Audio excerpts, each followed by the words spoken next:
Good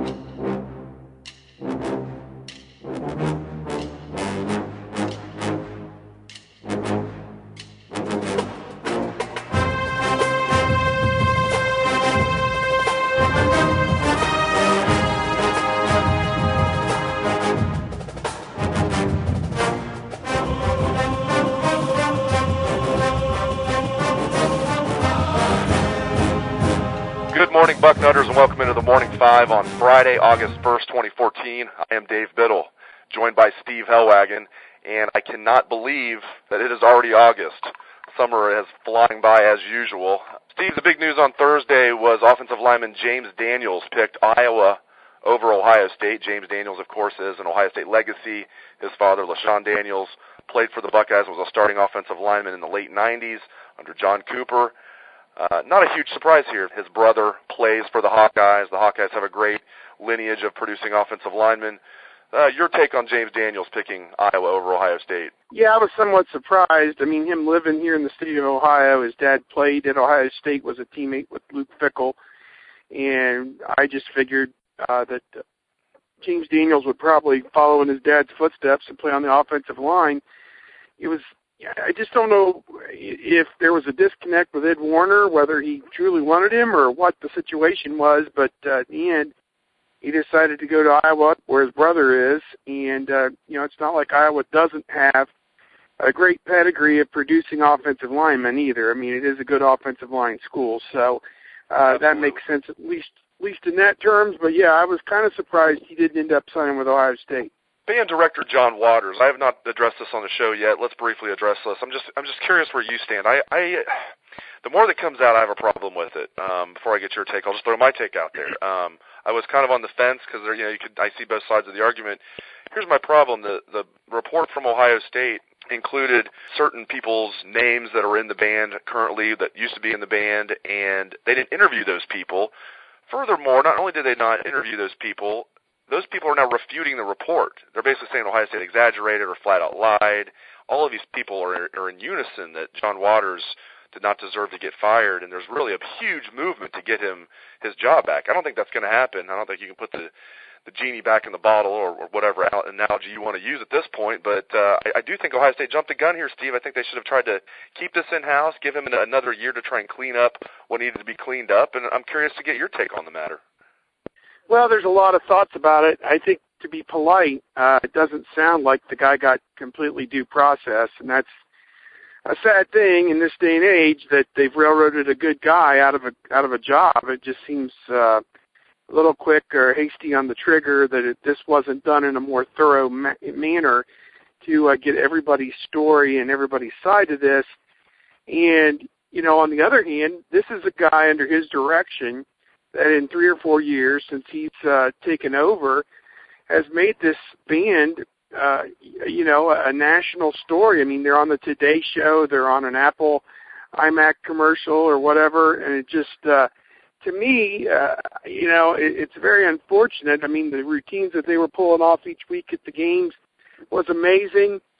They were of such high repute that somebody stepped up and wrote a check to send them to about all the road games last year. I don't think they went to Northwestern because it was their homecoming, but otherwise they were at most, if not all, the road games for the first time I can ever remember. So there's a lot of pluses here with this Ohio State marching band, and a lot of them due to this guy's direction, Jon Waters. And I think, I heard, we were in Chicago and we dialed up and listened to the little audio cut that Ohio State released to smear him, and I wasn't offended in the least little bit by what was said.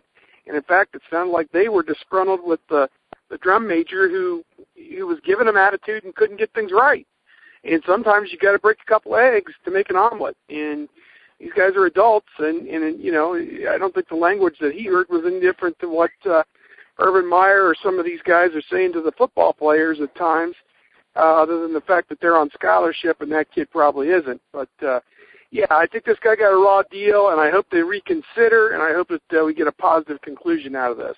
Ohio State number 6 in the coaches poll. I paid more attention to, Steve, what Vegas says, and interestingly, it matches up. Vegas came out, with at least most of the sports books. All of the sports books when I first looked have Ohio State 6th as far as the best odds of winning the national championship, and the coaches poll came out. The Buckeyes are 6th. Makes sense. Defending national champion Florida State's number 1. Alabama's number 2. You have Michigan State at 8th. Wisconsin 14th. And Nebraska at 22nd. What I want to ask you is, you put up an interesting bolt last night about Jeff Heuerman. This guy is a freak. I don't think people realize what an athletic freak Jeff Heuerman is. Now, if you've really been paying attention, maybe the listeners out there know, because we did talk about this a little bit on the site last year after interviewing Tim Hinton once. But, Steve, this bolt really lays it out here. Jeff Heuerman, the most bench presses of anybody on the team, the best bench. He has 33 reps at 225 pounds, which is the exact same weight that they lift at the NFL Combine. So it's 33 bench reps, number 1 on the team there. He runs a 4.68 40, so that's moving for a big man, 6'5", 260 pounds. And here's what really gets me.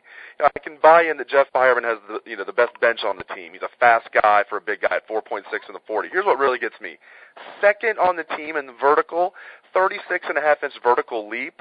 I mean, this guy is a freak. Talk more about Jeff Heuerman. Yeah, I really had a chance to sit down and spend some time with Jeff, and I've talked to him off and on in the entire time he's been, at Ohio State, and when he was being recruited and everything. He's a great kid. And you just realize, from talking to him, how hard he's worked to put himself in this position that, as he says, not everybody is born 6'5", and, it's what you do with the gifts that God gave you. And he said that his high school coach at Barron Collier High School, who is now on the staff at Appalachian State, he really, really ingrained to his players that they had to spend the time in the weight room, and they lifted 5 or 6 times a week, sometimes twice a day, and really, really made themselves at home in the weight room. And I think that that's where the basis of everything Jeff's accomplished really has come from. He is not the biggest guy as you stand next to him, but he's got that raw strength that you need to have to play football at this level, and he's going to test out of the charts at the Combine. He's 2nd on CBS Sports tight end list right now, behind the great Nick O'Leary, the grandson of our own Jack Nicklaus at Florida State. But, it'll be interesting to see which one of those guys goes first, which one of those guys is going to have the better year this season. That's huge. Number 2 draft. I'm glad you brought that up. Number 2 draft eligible tight end in the country, according to CBS Sports. For those wondering, well, what do the NFL people think of Jeff Heuerman? Well, they already think highly of him, and if he has a good year, and last year his yards per catch were off the charts. They just need to throw to him more often, and sometimes that's on Braxton. But if he has a good senior year, he doesn't even have to have a great one. If he has a good senior year as far as the stats, as far as blocking, everything, and then he goes to the Combine and does what we expect, this guy's going to be a high draft pick. So good for Jeff Heuerman. On the site today, we're going to have a ton of stuff, but a couple things I want to mention. Ask the Staff, where subscribers can ask us anything about anything. Mostly, I'm sure you're going to ask about football, the actual team or recruiting, but if you need dating advice, we're there for you. So get in, and if you're a subscriber, and participate and ask the Staff. We're also going to have the daily boarding house for subscribers. If you're not a subscriber, try our 30-day free trial. Now's a great time to try our 30-day free trial with camp opening on Monday. Yes, it's right around the corner. So thanks to Steve Hellwagon, and thanks to all the listeners out there. Best damn band in the land. We have your back. Take it away, best damn band in the land.